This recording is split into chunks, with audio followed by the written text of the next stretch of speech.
So yun nga pala, no, latest update ho tayo dito sa Gaisano Mall kung Pasko feels na ba. So yes, the answer is yes. Ito yun, no? Kita nyo naman may ang mga paninda dito sa kanilang atrium area ay mga Christmas lights or mga Christmas decorations or Christmas decors.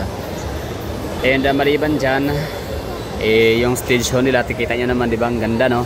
Ganda na setup. Pero siguro baga paninda rin yan. So tingnan naman natin, lilibat-libat naman tayo sa area nitong Gaisano Mall. So for example, cinema area. So sa cinema area makikita natin yung, ayan, umiilaw, Christmas lights, Christmas decor. Ganda, no? Maging yung kailang 3D, ba't parang panyoli open? Okay, dahil nga sa promotion ni Ariana Grande na palabas, parang Alice in Wonderland ba yan? Yung sasakay ng walis. Wait lang, ano yan? Wick. The Wicked or Wick? Paano ba yan basahin? Bala kayo dyan. Hindi siya mahalaga, no? Paano ba talaga basahin? Sige lang, baba lang tayo dito. Tingnan natin. Gamit ang hagdanan, stairway. So ito yung dinadaanan kapag sarado na yung mall. Kunyari may mall show hanggang alas 12. So dito tayo dadaan. Diba? Ito yung tinutukoy ko sa inyo na mas madalas nating ma-experience na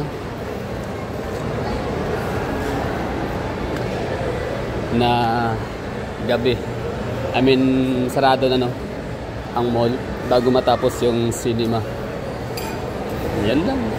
Atrium, pinaka-atrium area lang yung may mararamdaman tayong Pasko feels or Christmas feels dahil nga sa mga palamuti, mga Christmas lights na nakasabit gaya nito. Tapos yung mga design. Sige, tara, puntahan natin itong bahagi na yan sa ground floor atrium area nila.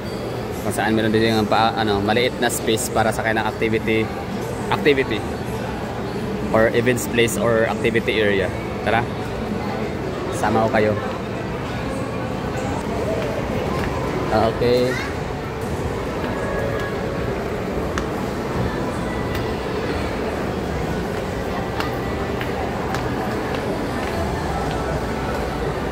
So ano sa tingin nyo? Pasko feels na ba? Ramdam nyo na ba ang Pasko dito sa area na to dito? Sa atrium nila. So far atrium pa lang, no? Hindi pa natin masyadong napansin sa mga entrance area. Dito pa lang.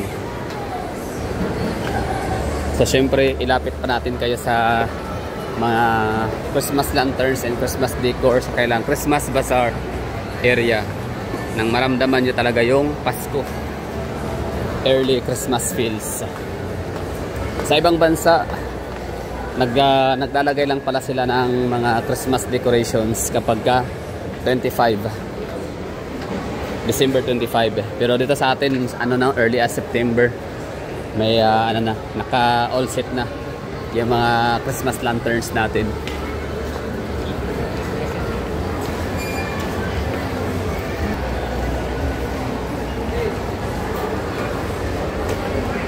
Nice one. Diba? Pasko Fiesta, Pasko Feels, Christmas Feels sa Davao City, Gaisano Mall. Meron pa silang dito.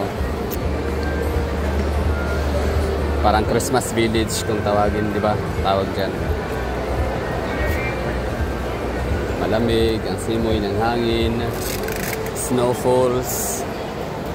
Sa Pilipinas naman, tag-ulan.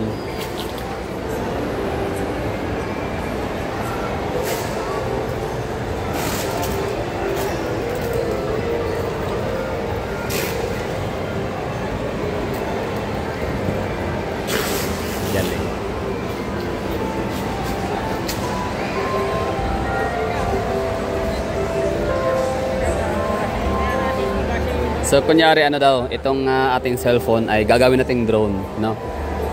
So try lang natin.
naman ay World's Fair Circus by Jollibee.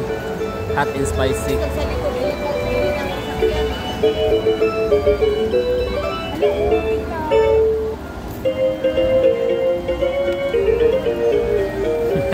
Ayos ah.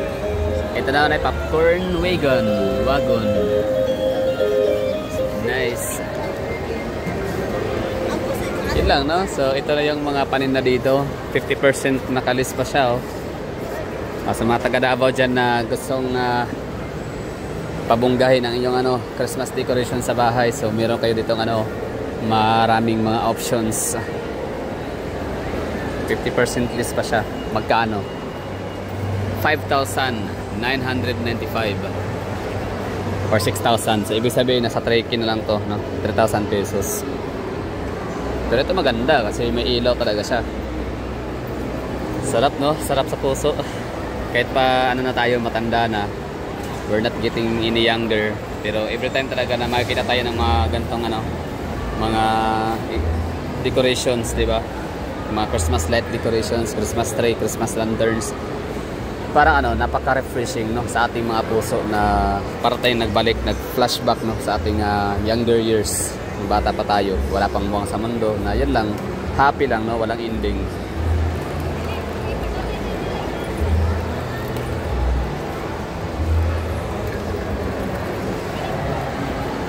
Ganda nito sa sa bahay, no? Ang tanong magkano naman kaya? Ayun, no? Fiber optic, 6 feet. 6 feet siya. Okay. Tama.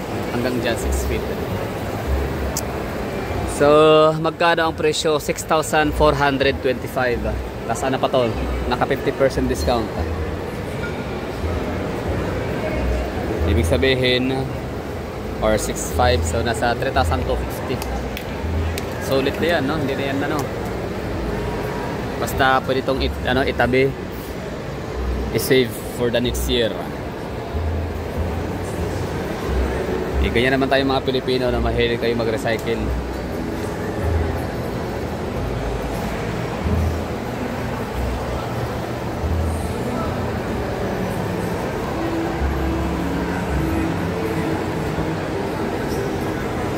Ito siya, snow. Ang Christmas tree. Pine tree na may snow.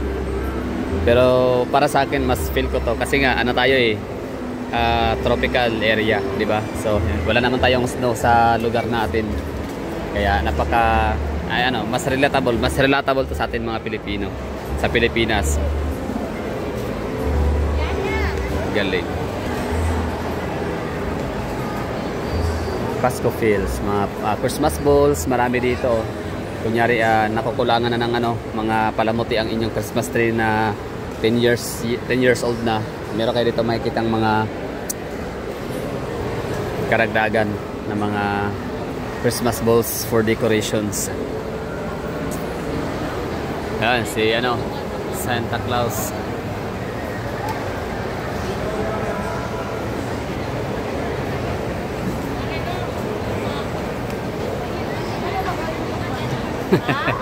Yes, nice one. Busy na si Santa Claus, kakaikot. Ano naman to? Ba't parang siya, plastic balloon?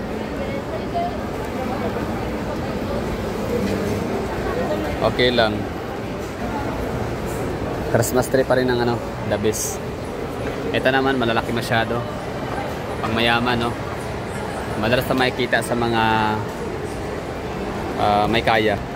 So, ibig sabihin, kung ikay nanonood nito na isa kang Katoliko or Kristiyano na nagse-celebrate ng Pasko, tapos ganito yung sa bahay mo, yung Christmas tree sa inyong sala, sa receiving area, lawn, o ano pa man tawag dyan, living room. So, congratulations, kasi ako mismo i-declare kita na mayaman. So, claim it. So, congratulations, no? Kasi mayaman ka. Despite sa napakataas ang inflation natin sa Pilipinas ngayon, na in order daw para ma-counter, yun, namimigay ng ayuda. Anyway, yan lang. Bilhin, no? With native light. Or bilhin native with light. Yan lang. Okay na tayo dito. Ano na natin to, no? stop na natin. So naipakita ko na sa inyo kahit paano yung mga Christmas trees, Christmas lanterns, decorations at kung ano na pang mga bagay-bagay na may kinalaman sa Pasko. So yan lang, ingat. Sana nagustuhan nyo, no? Kasi nagustuhan ko rin siya. Itong ating paggagala dito, nag-i-enjoy ako.